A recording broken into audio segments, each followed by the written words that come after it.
Bonjour à toi. Tu ressens cet appel intérieur, travailler avec les animaux et aider les gens.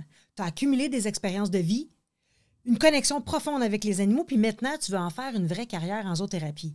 Mais il y a quelque chose qui te retient. Puis c'est pas ton manque de compétences. Est-ce que je suis vraiment légitime pour me lancer? Par où commencer pour en faire un métier stable? Puis si j'étais pas à la hauteur? Aujourd'hui, je te dévoile les 7 obstacles les plus courants qui empêchent les femmes de se lancer en zoothérapie, en entreprise, mais surtout, comment les déjouer une bonne fois pour toutes. Sylvie Ferland, fondatrice et enseignante chez Zoothérapie Mauricie, tu veux d'autres contenus comme ça? Bien, encourage-nous et abonne-toi à la chaîne. Écoute, ces doutes-là, ce ne sont pas des hasards. Ce n'est pas un hasard si c'est là, c'est un reflet de blocage invisible, de croyances limitantes, de pression externe qui peuvent saboter ton projet avant même qu'il démarre. La bonne nouvelle, c'est que ces freins, ce n'est pas une fatalité.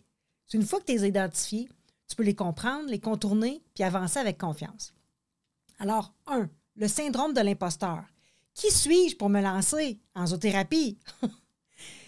Écoute, tu as cette envie profonde d'aider les autres avec les animaux. Peut-être même que tu as déjà commencé à te former ou à expérimenter. Puis pourtant, il y a une petite voix qui te murmure que tu n'es pas légitime.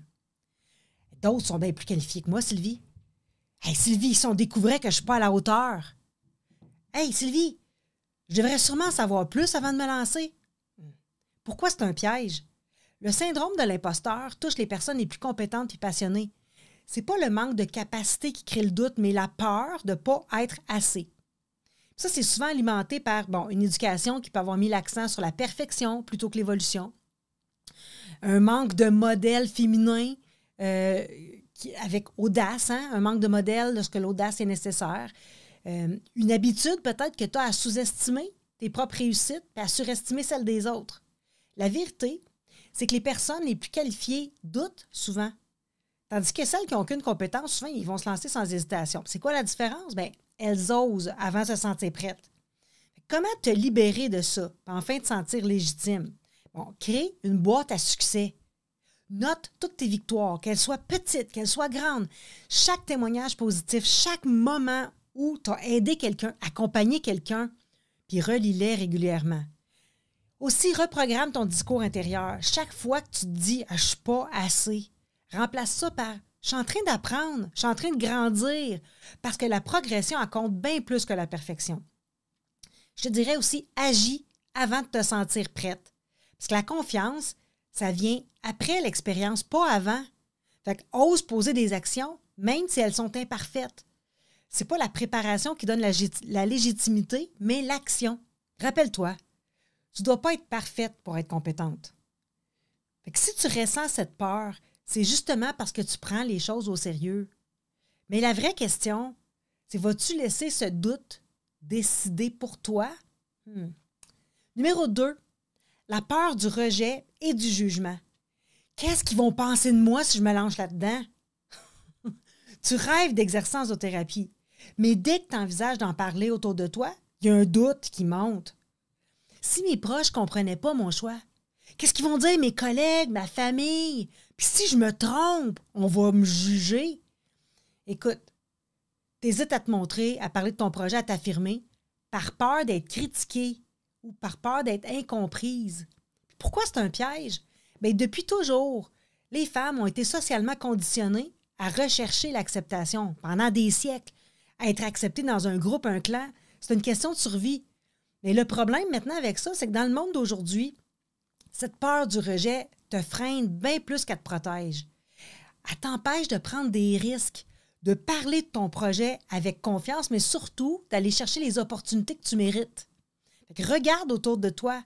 Les femmes qui réussissent ne sont pas celles qui n'ont jamais été critiquées, mais celles qui ont appris à avancer malgré la critique. Alors, comment te libérer du regard des autres et foncer vers ton projet? Bien, peut-être redéfinis ton rapport au rejet.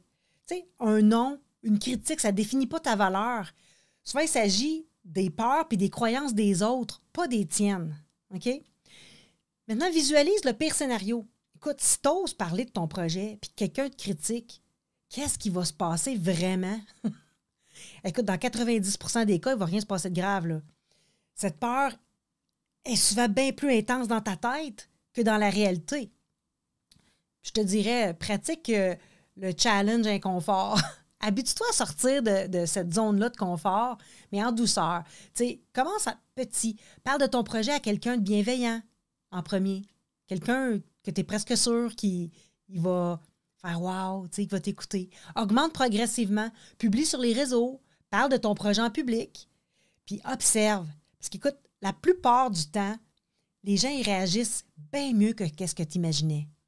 Fait que rappelle-toi, si tu attends d'être sûr que personne ne va juger ton projet, tu n'avanceras jamais.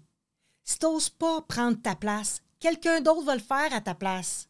Hein? Ta mission est bien plus importante que l'opinion des autres. 3. Le poids des responsabilités multiples. J'ai pas le temps pour me lancer en zoothérapie, même si c'est ta passion. Écoute, tu jongles déjà entre ton travail, ta famille, ta maison, tes obligations. Puis là, il y a un projet de te lancer en zoothérapie qui vient s'ajouter à cette liste-là, infinie. Écoute, Sylvie, j'aimerais bien, là, mais j'ai pas le temps. Sylvie, comment je pourrais concilier tout ça sans m'épuiser? Écoute, là, je vais attendre. Je vais attendre d'avoir plus de disponibilité. Puis là, le piège se referme.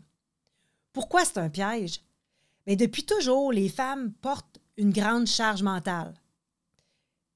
Elles gèrent le quotidien. Elles soutiennent émotionnellement leur entourage. Elles assument 1001 petits détails, souvent invisibles. Résultat, elles s'épuisent. Elles culpabilisent. Dès qu'elles prennent du temps pour elles repoussent leurs propres rêves à plus tard. Est-ce que tu fais ça? Puis plus tard, bien, ils n'y arrivent jamais. C'est ça qui se passe. Hein? Fait que la vérité, tu n'auras jamais une période idéale pour te lancer. Si tu ne crées pas cet espace-là pour toi, bien, personne ne va le faire à ta place. Donc, comment reprendre le contrôle et créer du temps pour ton projet? Écoute, délègue. Délègue, puis sans culpabilité. Tu n'es pas obligé de tout gérer tout seul. Que ce soit à la maison, au travail, apprends à partager les responsabilités. Puis c'est pas facile, mais à culpa. OK? C'est un de mes problèmes. Ton bien-être et ta carrière méritent autant d'attention que ceux des autres. Ça, je peux te dire ça. Fait qu'applique la règle aussi du 80-20. Écoute, il y a 20 de tes actions qui génèrent 80 de tes résultats. Fait qu'identifie qu'est-ce qui a vraiment de l'impact dans ton quotidien, puis coupe le superflu. C'est quoi les actions qui ont le plus d'impact? Coupe le reste. Priorise ce qui va te rapprocher de ton objectif au lieu de t'éparpiller dans des tâches secondaires. OK? Fait que prends du temps pour toi, puis assume-le. Tu ne peux pas être performante si tu es constamment épuisé. Intègre des moments non négociables dans ton emploi du temps pour ton projet. Même si c'est 30 minutes par jour pour avancer en zoothérapie, ça va vraiment faire la différence, OK? Puis rappelle-toi, le temps, ça se trouve pas, ça se crée. Fait que tu as autant de valeur que les autres. Prendre du temps pour toi, c'est pas égoïste, c'est essentiel. Si tu ne mets pas ton projet en priorité, personne ne va le faire pour toi. 4. Le manque de soutien ou de mentorat. Sylvie, je suis toute seule dans cette aventure-là. Et tu ressens l'appel à faire de la zoothérapie, d'en faire un métier, mais il y a une question qui te bloque. À qui puis-je me fier pour avancer? J'ai personne dans mon entourage qui comprend ce que je veux faire. Je vais devoir tout apprendre tout seul, ça me fait peur. C'est là que le doute s'installe. Sans soutien, ça semble vraiment lourd. Pourquoi c'est un piège? Bien, les femmes ont tendance à vouloir prouver qu'elles peuvent y arriver seules. Le problème avec ça, c'est apprendre en solo, ça prend du temps puis de l'énergie. Sans conseil extérieur, là, tu risques d'avancer, mais à l'aveugle. L'absence de modèle, de mentor, peut te faire douter de ta légitimité. Fait qu'écoute, regarde les entrepreneurs à succès, les leaders en zoothérapie. Elles font pas ça toutes seules. Elles s'entourent de mentors, de réseaux, de personnes qui les élèvent. La vérité, c'est que l'isolement, c'est l'un des plus grands freins à la réussite. Si tu veux aller plus loin, tu dois t'entourer des bonnes personnes. Comment trouver du soutien puis pas avancer toute seule? Rejoins des cercles de femmes, des femmes ambitieuses, entoure-toi de personnes qui comprennent ton projet, qui partagent tes aspirations. Trouve des groupes, des communautés de professionnels, des formations où tu peux échanger. C'est pour ça aussi qu'on offre un groupe, l'Association des zoothérapeutes éthiques. Autre sujet. Mais cherche un mentor aussi qui a déjà parcouru le chemin parce que, Écoute, un mentor qui a déjà fait le chemin peut accélérer ton apprentissage en partageant son expérience. Il va t'éviter les erreurs de débutant puis à gagner en confiance bien plus rapidement. Apprends à demander aussi de l'aide sans culpabiliser. Tu n'as pas à tout savoir dès le début. Pose des questions, demande des conseils. Les gens aiment ça, aider. Fait que ose contacter des personnes qui sont là où tu veux aller. Fait que rappelle-toi de ceci. Les grandes réussites sont rarement le fruit d'un travail en solo. Être entouré de bonnes personnes, ça fait toute la différence. Puis si tu ne trouves pas de soutien dans ton entourage, bien, crée-le ailleurs. 5. Les stéréotypes puis attentes culturelles. Exemple, « c'est pas un vrai métier. » Écoute, tu es passionné par la zoothérapie, puis tu sais ce que tu veux faire. Ah, tu sais, c'est ça que tu veux faire. Mais autour de toi, tout le monde n'est pas vraiment convaincu là, de ça. Ah, la zoothérapie, c'est juste un hobby, pas une vraie carrière. Tu devrais chercher quelque chose de plus stable. Les métiers avec les animaux, ça ne rapporte pas. Fait qu'à force d'entendre ces remarques-là, là, tu commences à douter. Pourquoi c'est un piège? Depuis toujours, les femmes sont poussées à choisir des voies raisonnables, stables, rassurantes. Sois raisonnable, chérie. Résultat, bien, beaucoup vont abandonner leurs rêves avant même d'avoir essayé. Bien, elles finissent par suivre ce que la société attend d'elles au lieu d'écouter leurs propres désirs. Fait qu'elles passent des années à travailler dans un domaine qui ne les épanouit pas. Fait que la vérité, c'est que la zoothérapie, c'est intégré dans un vrai métier. C'est une profession en pleine expansion. Puis celles qui réussissent sont pas celles qui ont attendu que tout le monde les valide, mais c'est celles qui ont osé avant que ce soit évident. Comment briser ses croyances puis assumer pleinement ta vocation? Laisse pas les autres définir ce qui est réaliste pour toi. Ce qui semble risqué ou impossible pour quelqu'un d'autre, ça n'a rien à voir avec ta réalité. Les gens projettent leur propre peur, perception sur toi. Alors, renseigne-toi sur toutes les possibilités réelles de la zoothérapie. Il y a plusieurs personnes qui vivent de cette activité. Fait qu'apprends à structurer ton projet comme un entrepreneur, pas comme un amateur. Fait qu'entoure-toi de gens qui croient en toi, éloigne-toi des voix qui te tirent vers le bas, puis connecte-toi à des gens qui partagent ta vision puis te soutiennent. Rappelle-toi ceci. Les plus grandes réussites ont commencé par une idée que tout le monde trouvait irréaliste. Puis c'est pas parce que la société valorise la sécurité que tu dois ignorer ton appel intérieur. Puis si tu attends que tout le monde valide ton projet, bien, tu risques d'attendre toute ta vie. 6. La peur de l'échec. Puis si ça ne marchait pas, écoute, tu ressens cet appel fort pour la zoothérapie, mais à chaque fois que tu envisages de te lancer, il y a une peur qui te paralyse. Écoute, si j'arrivais pas à en vivre, si je faisais tout ça pour rien, je préfère attendre d'être sûr avant de me lancer. Hey, stop! Cette peur, c'est l'une des plus destructrices. Elle empêche des milliers de femmes de réaliser leurs rêves. Pourquoi c'est un piège? Parce qu'il n'y a aucune garantie en dehors de l'action. Ça n'existe pas. Fait que l'échec n'est pas l'opposé de la réussite. C'est son carburant. Fait attendre d'être sûr avant d'agir, ça revient à attendre indéfiniment. OK? Fait que chaque personne qui réussit a échoué plusieurs fois avant d'y arriver, là. Regarde autour de toi. Les personnes qui vivent de leur passion ne sont pas celles qui n'ont jamais échoué. Ce sont celles qui ont osé, qui ont appris, qui ont ajusté, qui ont persévéré. Alors, comment surmonter la peur de l'échec et avancer malgré tout? Redéfinis l'échec comme une expérience d'apprentissage. C'est chaque échec te rapproche d'une meilleure version de ton projet. Hein? Vois chaque essai comme un ajustement, puis non comme un verdict final. Puis crée un plan progressif. Essaie pas de tout changer d'un coup. Fixe-toi des objectifs réalistes, atteignables. Exemple, commencer à faire une formation, proposer tes premiers services à petite échelle, construire un réseau. Puis adopte une mentalité de scientifique. C'est-à-dire, teste, observe, puis ajuste. Il n'y a pas d'échec. Il y a seulement des résultats qui te donnent des informations précieuses. À toi de les utiliser. Hein? Alors, rappelle-toi ceci. L'échec ne signifie pas que tu n'es pas capable. Ça signifie que tu es en train d'apprendre. Si tu attends d'avoir toutes les réponses avant de commencer, tu ne commenceras jamais. Les plus grandes réussites ont toutes commencé avec une première tentative, ma foi, imparfaite. OK? Maintenant, 7. Le manque de confiance en soi. Suis-je vraiment capable? Hein, je suis capable?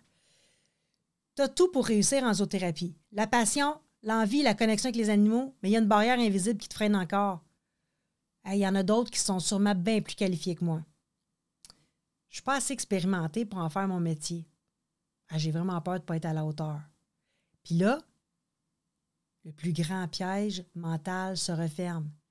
Tu crois que la confiance vient avec l'action, alors que c'est l'inverse.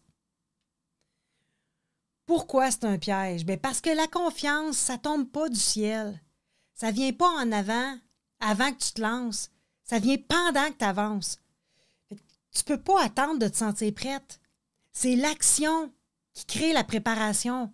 Plus tu repousses ton projet, plus la peur, elle va prendre la place. La confiance, c'est pas un don, c'est un muscle que tu développes avec la pratique.